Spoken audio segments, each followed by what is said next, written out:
You're listening to the Generational Wealth Through Commercial Real Estate podcast. Your host, Will Smith, is a former NFL player that found his passion in commercial real estate. Every week, you will learn from industry experts everything you need to know to get started investing in commercial real estate to build generational wealth.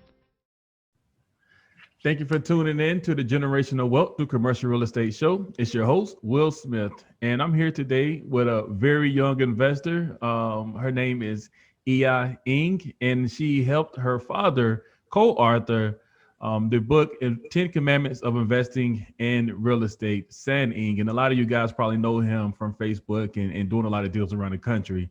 But before we get into the show, if you're watching this show for the first time, do me a favor and go ahead and hit the subscribe button. I need you to subscribe because these subscriptions are how I keep growing the show. And leave a review if you haven't left a review, because these reviews are how I keep bringing on rock star guests like I have today. All right, housekeeping is out of the way. Let's go ahead and get into the show.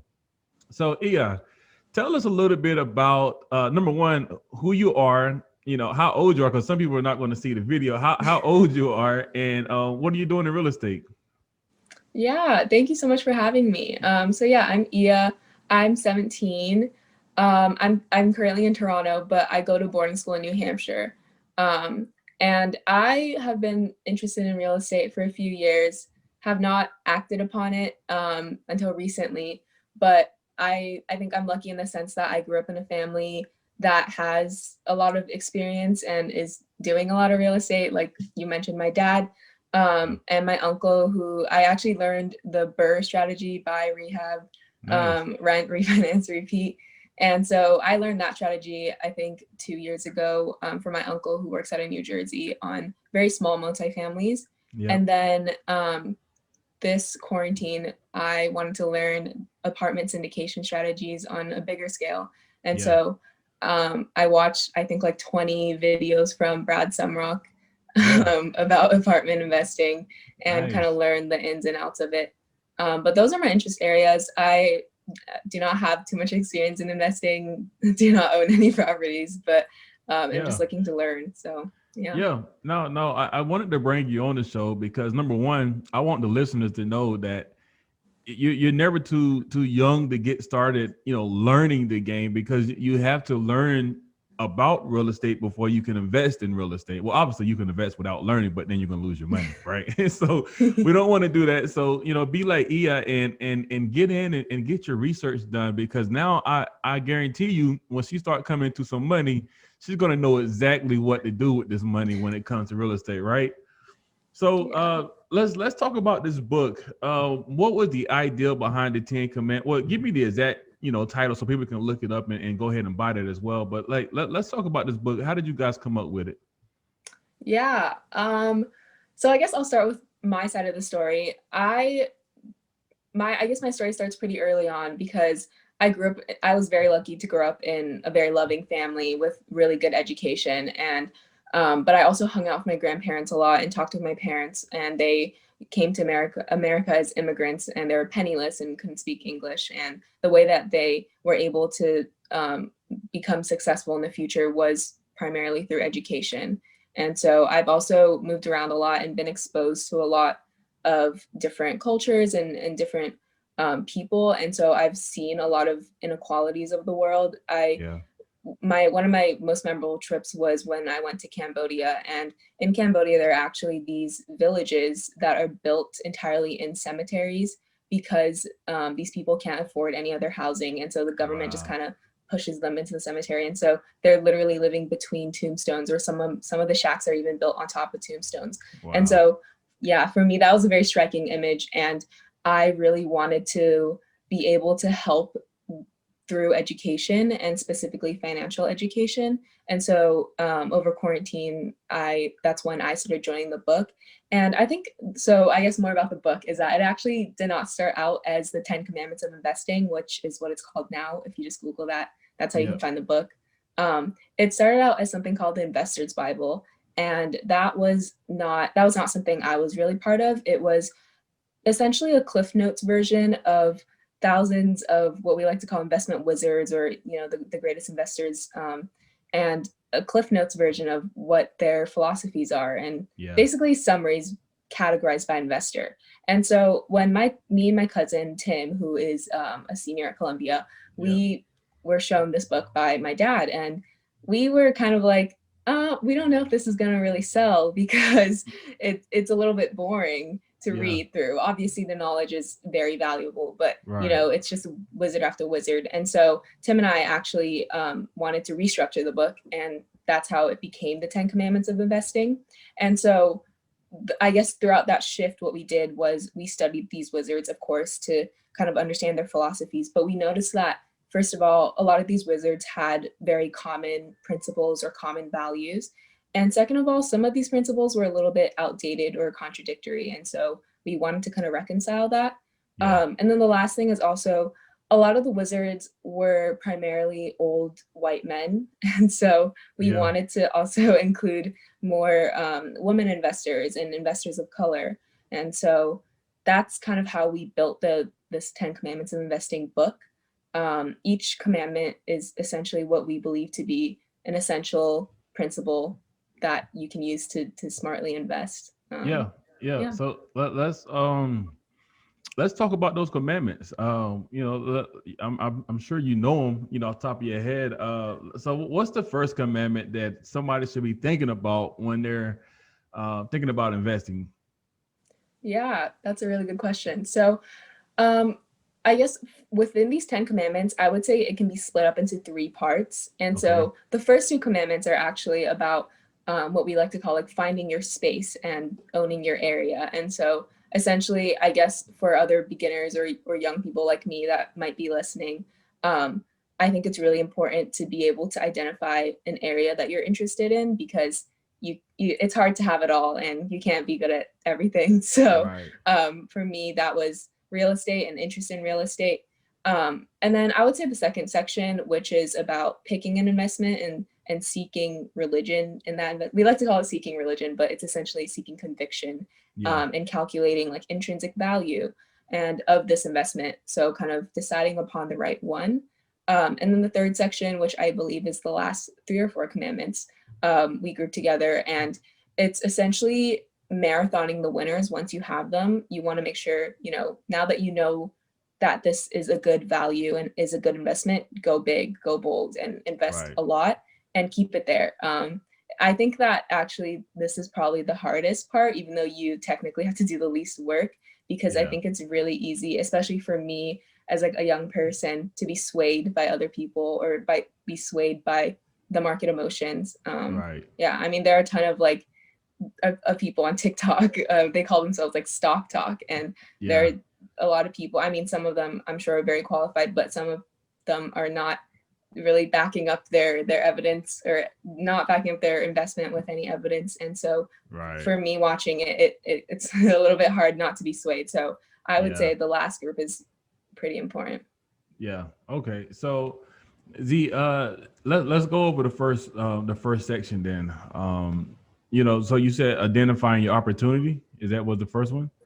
Yeah, it's like owning your space, finding your area. Exactly. Okay, so how should somebody go about doing it? Because you can go a lot of different routes. You can go with single family, you can go multifamily, self storage, hotels. I mean, it's so many different routes you can go. So how do they go about doing that?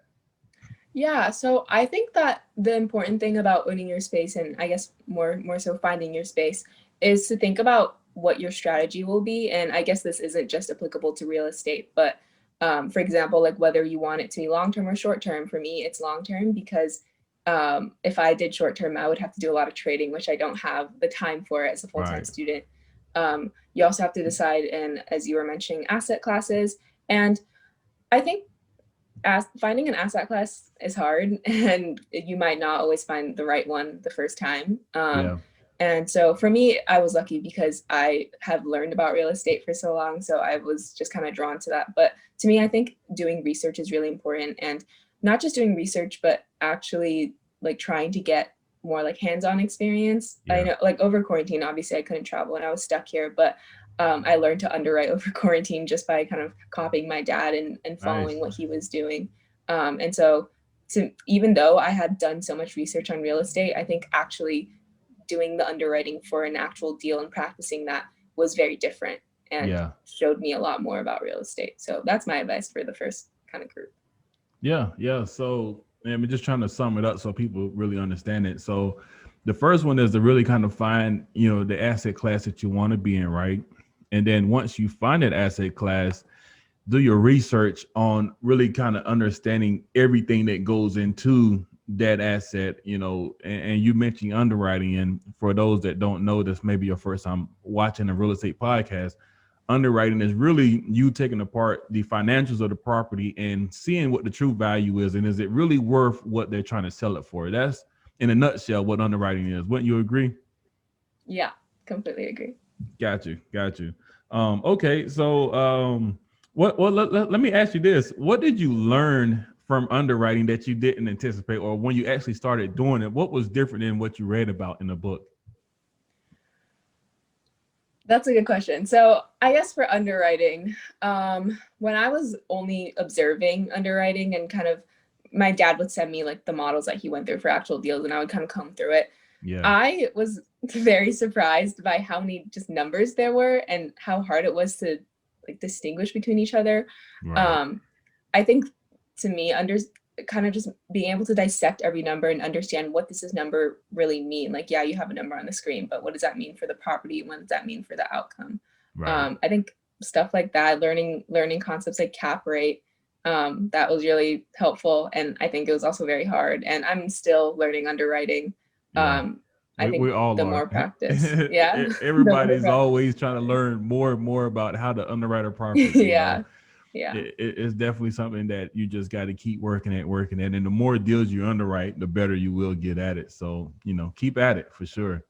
Thank you. Yeah. Okay. So we're at a point now where we've identified a property. We've underwritten a property. We know what we're ready to buy. What's the next phase in the book?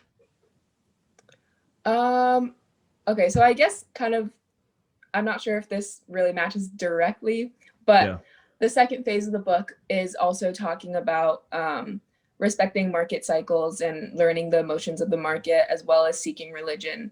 And one of my favorite commandments is called "Don't be a dead fish," and that basically just means don't follow what everyone else is doing, just because they're all doing it. But yeah, I think the second part is a lot of work because you need to make sure you understand the value of the stock or the property that you're looking at. Yeah. But I think it pays off if you do find a good deal because there are so many bad ones you have to kind of go through to get to a good one. Yeah. Then at that point you can start investing and being confident in the money that you're putting in.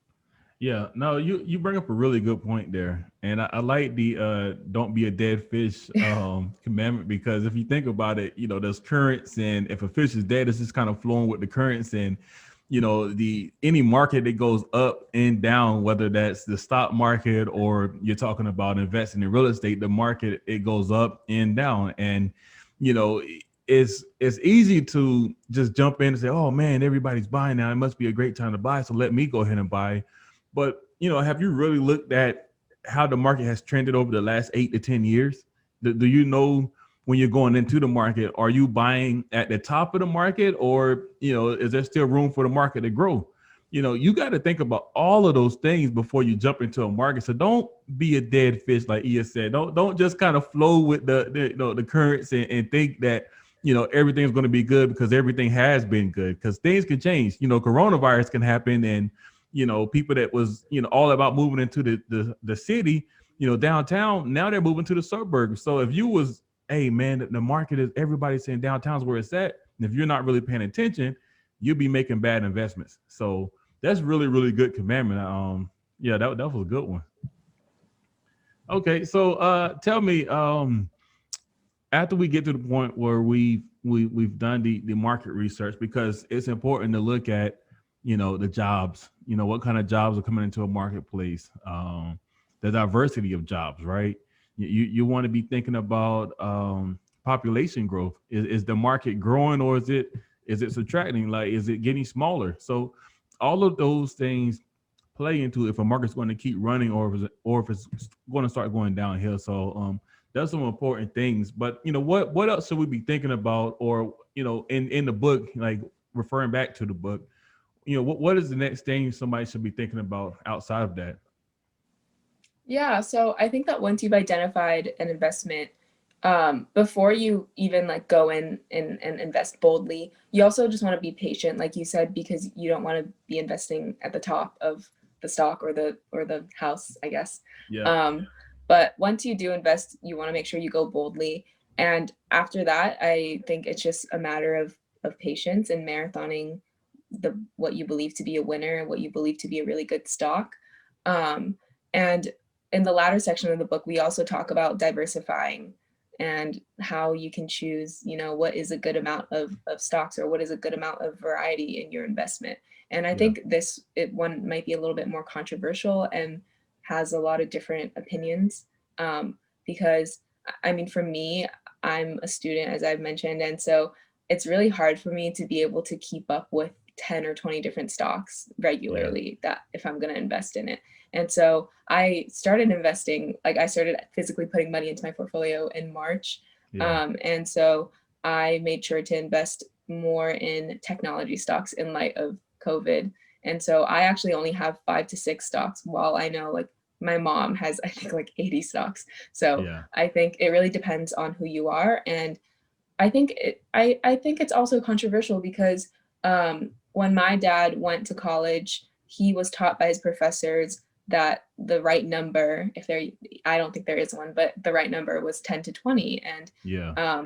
I think it really differs. And you have to think about, obviously you don't want to put all your eggs in one basket, but you also want to make sure you're thinking about not, I guess, not spreading yourself too thin, and making sure that if you do invest in a stock, like that's your money. So you want to make sure you're able to keep up with the stock very regularly. So Yeah. Yeah. And yeah. those are some really good points around investing in stocks, and to bring it back to real estate, because that's what my listeners are primarily. I mean, some of them dabble in stocks, but a lot of the people are trying to get into the real estate. So but you mentioned good stuff. It correlates with real estate. You want to be diversified in what you're buying, right? You don't want to just be buying everything in one city, even if that city is doing great. Who's to say that 10 years from now, 20 years from now, that city is going to be doing the same thing? So it makes a lot of sense to look at other emerging markets and keep an eye out on them, and keep Google alerts set up, so what's trending in different marketplaces and when it makes sense to buy in a market. Because if you're buying at the bottom of a market, then you can ride that appreciation wave up to the top and sell. So it's really important to diversify in your markets, but not only in your markets, but even in your asset classes. Like, right now, a lot of people buying multifamily, but when cap rates are starting to get compressed, you may start looking at different things like hotels or office buildings, and finding out if there's a way to get in there and repurpose those, and make them multifamily, or make them, mixed retail or whatever. Like, there's a lot of different ways to look at it, but you want to always be thinking outside the box. And when possible, you want to diversify, whether that's market or asset class. Maybe you want to get into self-storage because that's a strong asset. Always look for a way to diversify your money and not put all your eggs in one basket. And that's the stock market or real estate. So that was actually a really good point there. Okay, so you're doing real estate now, and well, you're doing stock market now as far as investing, and that makes sense because you're only 17, which is just mind-boggling. I was not thinking about buying stocks at 17. I can promise you that. But I have a 15-year-old daughter, and I'm going to share this podcast with her so she can see that, hey, it's possible to get into the game, for sure, for sure. So yeah, that's awesome. Let's go ahead and transition to the last segment of the show, and that's our lightning round. And just a couple quick questions for you. Okay, so Got it. up to this point of 17 years in your life, what's the best advice you've been given? That's really hard. I think that I guess this is more applicable to young people, but you're Right. also never too old to start. Um, I think I was told that why would you keep your money from like waitressing and tutoring jobs I've had over the summer? in a bank account that earns, 1% interest when you could be putting it into houses and putting it into stock markets. And so that kind of, I think it's a very simple piece of advice, but it also kind of made me think about, where my money is going, and obviously, the power of compounding. Right. Yeah, I think that's some really good advice for younger people that are just looking to start out. Awesome. Awesome. What's the best book you've read? I'm going to say Rich Dad Poor Dad and 4 Hour Work Week. Those are the two books that kind of got me started. I read them a few years ago, and I think that from that book, I also realized that, like, I think something like 2/3 of Americans live paycheck to paycheck. And Yeah. I also saw that more than 70% of adults in the world lack very basic financial skills. And so Right. I think just knowing how important financial literacy is, and getting yourself into it, those two books are both really easy to read, and they just have really valuable information. So I would suggest those. For sure. For sure.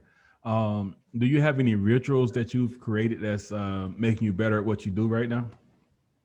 I do not, but that's a really good point, because the last commandment, we actually called it mind the mind, and it's all about, keeping on learning and controlling your emotions. And I think you probably also know this, but some of the most successful people have very set routines. Like, they wake up at 5 in the morning and get stuff done. Right. I'm very much a night person, so my routine is slightly unstable right now, but I am trying to get into meditation. Yeah. Yeah. So that's something I'm trying to do. But yeah, Gotcha. I don't really Gotcha. have, I think incorporating news in your day and making sure what's going on, just going on around you, is Right. very important. So. Yeah. For sure. For sure. Well, as far as your investing goes, what is one thing you're focusing on to, make you a better stock picker or investor in general? Yeah, I have a few goals to kind of make myself a better investor. Over just a few months ago, over quarantine, I actually was able to co-invest a very small amount. I invested $5,000 just from money that I saved up into a 2-family home, Yeah. since I couldn't really legally invest myself. Right. But one of my goals is just to acquire more properties as soon as it's legal to do so. And even when it's not legal, like now, I'm still trying to learn and figure out, how to do it in the future. My biggest goal is probably just trying to achieve financial independence by, I'm targeting the 20s, the earlier the better, but that's probably my biggest goal. And I think that's also what the learning I'm doing right now is leading me to. So. Gotcha. No, that's great. That's great. I mean, for all the parents that's listening to this, you should let your children listen to this podcast, your teenagers listen to this podcast, so they can learn that, hey, it's okay to start looking at investment opportunities. And you're thinking about retirement in your freaking, 17s. Like, that's crazy. So that's awesome. Tell San I said he's doing a great job. He's doing a great job with you. So if my listeners want to connect with you via social media or whatever, how can they connect with you? I guess my personal Instagram is just Oia Eng, my name. But the best way to reach me is probably, if you want to email me, my email is oiaengg@gmail.com. And if you also want to know more about the book, it's best to just visit wizards.institute, which is basically our book's companion website, and it's a really good community for learning smart investing. So you can also talk about the book from there. Yeah. Awesome. Thank you so much for having me. Absolutely. Appreciate you coming on. Thank you. Thank you for listening to the Generational Wealth Through Commercial Real Estate podcast, brought to you by Onyx Capital Investments. Onyx Capital Investments works with investors nationwide to invest in income-producing real estate in emerging markets. Connect online at www.onyxcapitalinvestments.com to learn more about what we're doing. If we have added value to your life, please leave us a review.